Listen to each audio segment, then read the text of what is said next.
Hər kəsə salam dostlar. Bugünkü mövzumuz əsasən son günlərdə aktual olan mövzu ilə bağlıdır. Bildiyiniz kimi Amerika prezidenti Venezuela prezidentini çox, necə deyim, belə müəmmalı şəkildə həbs eləyərək öz ölkəsinə gətirib. Hansı ki söhbət Venezuela prezidenti Madurodan gedir. O məsələ ilə bağlı verilişimizin qonaqları Kənan bəy və Harun bəydir. İndi isə istəyirəm ki, mən ümumi olaraq onlarla necə deyim, bu məsələ haqqında müzakirə eləyək. Belə yaxşı görsənərdə, hə? Yəni biraz belə şey çəkim. Yəni sizcə Kənan bəy, bu məsələlər üzrə siz nə deyə bilərsiniz? Yəni bu dünyanın axırı hara gedir? Bu Venezuela prezidentinin müəmmalı şəkildə, həm də asan şəkildə belə qaçırılması, həm də ki, bu sizcə dünyaya hansı cəhətdən təsir edə bilər? Yəni sizin fikriniz nədir bu barədə? Venezuela prezidenti çox belə nifaq yerinə qaçırılıb da, onun nə günahı var? Məncə də, Durdıq yerə qaçırılması.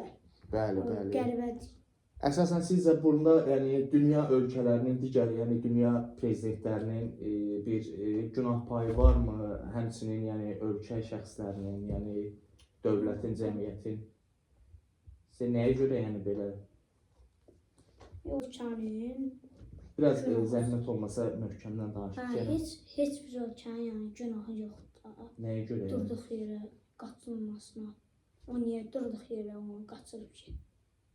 Məncə, əsasən bu çevrilişlə bağlıdır. Çünki əvvəldən, belə deyək, Birinci Dünya müharibəsindən istər söhbət getsin, istər İkinci Dünya müharibəsindən, ömür boyu Venezuela ilə Amerika arasında münaqişələr və necə deyim, bir-birinə qarşı durmalar, kiçik və spesifik cəhətdən bir sıra necə deyim, öz əksini tapmışdır bu mövzularla bağlı. Məncə bu bir məsəl var ki, atılan bir söz var, deyir dama-dama göl olar. Mənə elə gəlir ki, bu xırda-xırda məsələlərin böyük bir ahəngində toplanmış bir necə deyim, münaqişələr ola bilər. Sizcə bu ölkədə, üzr istəyirəm, ölkədə yox, dünya miqyaslı bir geniş bir necə deyim, təxribatın bir xəbərçisi ola bilərmi? Ola bilər. Sizcə deyirsiniz ki, Üçüncü Dünya müharibəsinə bir işarə ola bilər. Verilişimizin növbəti qonağı, əziz dostlar, Harun bəydir. Harun bəy, Harun Mustafayev, Ostral elmlər doktorudur. Harun bəy, sizcə bu, necə deyim, Maduronun qaçırılmasında siz əsas səbəbkarlar və günahkar olaraq kimi görürsünüz?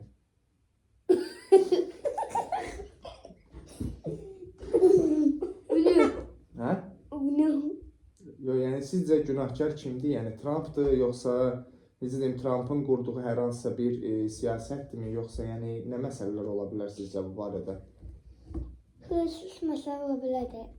Hər hansısa bir məsələ ola bilər. Biz yenə Kənan bəyə qayıtmaq istəyirik.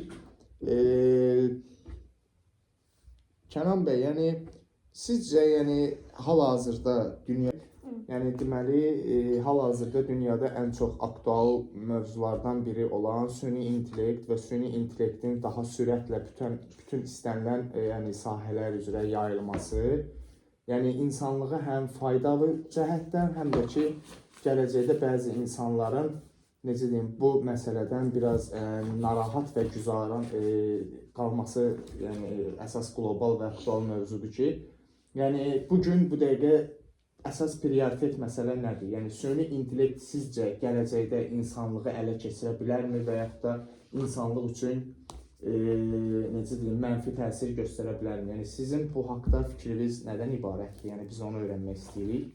Mən deyə bilərəm ki, biraz yüksəkdən danışırsan. Mən deyə bilərəm ki, süni intellekt heç vaxt dünyanı ələ keçirməz. Türkiyədə süni intellektinin robotu oluşub, ChatGPT-nin robotu. Üzr istəyirəm, hazırlanmış robot deyirsiniz də, Mən inanmıram ki, keçirəcək də dünyanı ələ keçirəcək. Heç yumurta pişirməyi bilmir. Keçən dəfə soruşmuşam ki, ChatGPT mənə bu yumurtanı necə göstərə bilərsən, mən yumurta pişirməyi bilmirəm. Deyib ki, birinci yumurtanı qır, tavaya yumurtanı qır, qabığını tavaya qoy. Da qabığını qızart, qaba qoy. Hə, Yəni- qabığını qızart deyir, tavaya qoy. Bunu ChatGPT sizə, GPT yəni daha Hə. doğrusu sizə yəni bunu məsləhət görüb. Əgər keçirsə də dünyanı elə ChatGPT insanların əmrində deyil ki, məsələn insanları öldürüb zad eləməyəcək ki, yüksək şəraitli əsgərlər var da, o dünyanı da qoruya bilər.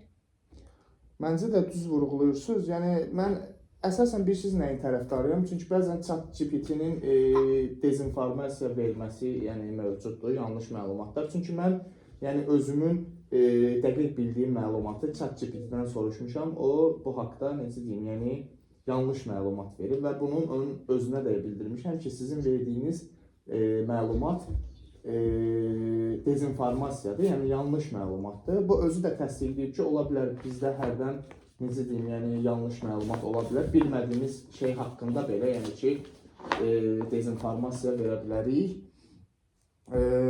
Son kiçik bir sualımız qaldı. Sizcə, yəni Üzr istəyirəm, buyurun. sözünüzü kəsə bilirəm. Buyurun. Ola bilər ki, yanlış məlumat verə bilər. Çünki gündə onlara milyondan çox sual verirlər.